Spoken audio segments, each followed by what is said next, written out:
Alah, Boleh saya masuk?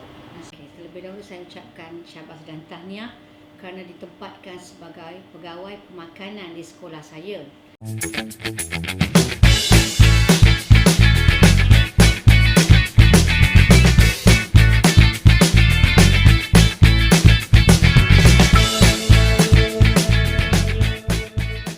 Saya Muhammad Haider Iman Hafiz bin Muhammad Hafiz baru saja melaporkan diri sebagai pegawai pemakanan di sebuah sekolah berprestasi tinggi yang terletak di Kuala Lumpur.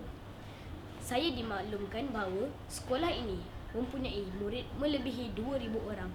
Namun, saya bersedia untuk menyahut cabaran ini.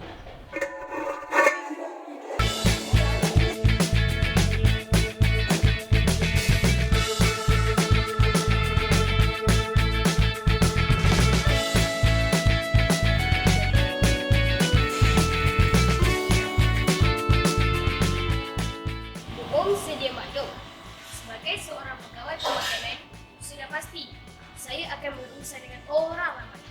Manakala saya bertugas di sekolah, sudah pasti sasaran saya adalah guru-guru, murid-murid, ibu bapa dan pengusaha kantin.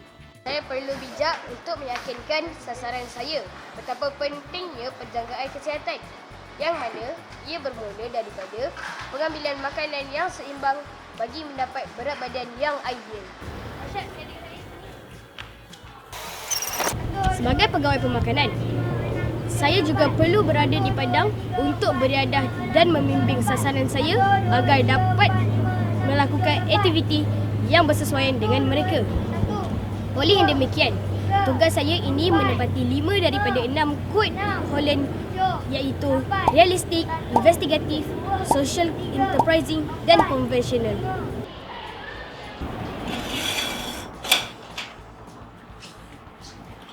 Sebagai seorang pegawai pemakanan, saya melihat kes-kes obesiti, berat badan berlebihan dan kurang zat makanan berlaku pada murid-murid sekolah dan guru-guru.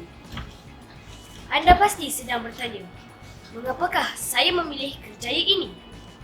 Apabila saya bekerja sebagai seorang pegawai pemakanan, saya dapat mengenali ramai orang serta membantu menyelesaikan masalah kesihatan berkaitan pemakanan yang dialami mereka.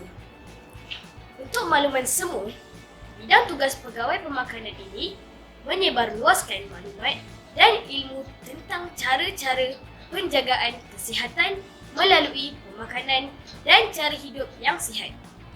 Baiklah, hari ini saya akan menunjukkan demonstrasi cara penyediaan minuman yang sihat.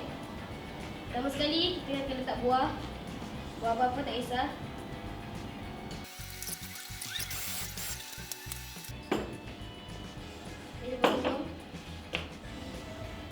Kenapa tawa? Sebab minuman yang manis boleh mendatangkan pelbagai penyakit, antaranya obesiti dan kecil manis. Sebagai pegawai pemakanan, saya membimbing murid-murid agar sentiasa cakna tentang pengambilan makanan. Makanan haruslah seimbang dan sebaik-baiknya berpandukan piramid makanan. Di samping itu, guru-guru yang obes, terlebih berat badan dan mempunyai pelbagai jenis penyakit seumpama dengannya boleh mendapatkan khidmat nasihat daripada saya. Mengapakah wujudnya pegawai pemakanan ini? Malaysia mempunyai kes-kes berkaitan pemakanan yang semakin meningkat setiap tahun.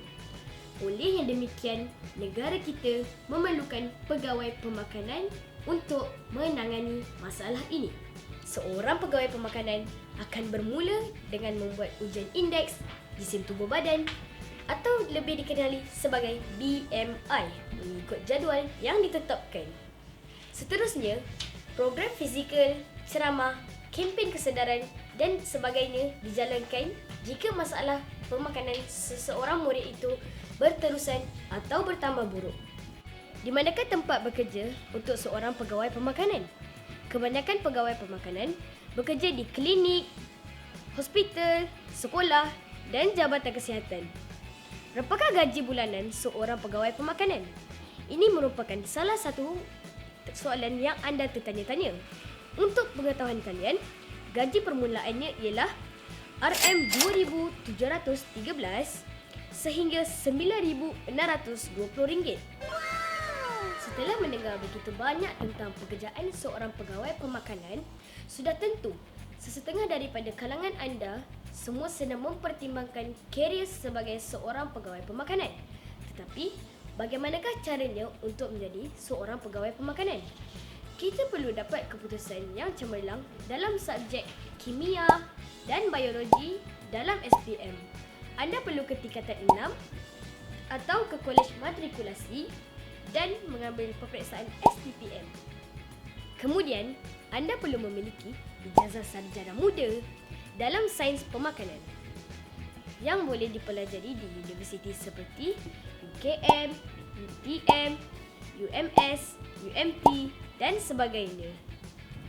Apabila berada di dalam klinik atau makmal, pegawai pemakanan perlu memakai kod makmal putih. Semasa bekerja di luar kawasan hospital atau klinik, pegawai pemakanan akan mengenakan pakaian formal. Jika pesakit atau murid mempunyai penyakit berkait pemakanan yang tidak boleh diubati, contohnya penyakit darah tinggi dan diabetes, maka seseorang pegawai pemakanan hanya mampu memberi nasihat pemakanan untuk mengawal penyakit supaya tidak bertambah teruk. Sebenarnya, kerjaya ini agak mencabar kerana bukan mudah untuk mengubah tabiat pemakanan seseorang dalam tempoh masa yang singkat. Akhir kata, pesanan saya, penjagaan pemakanan dan gaya hidup sihat seharusnya diamalkan sejak dari kanak-kanak lagi. Sekian, terima kasih.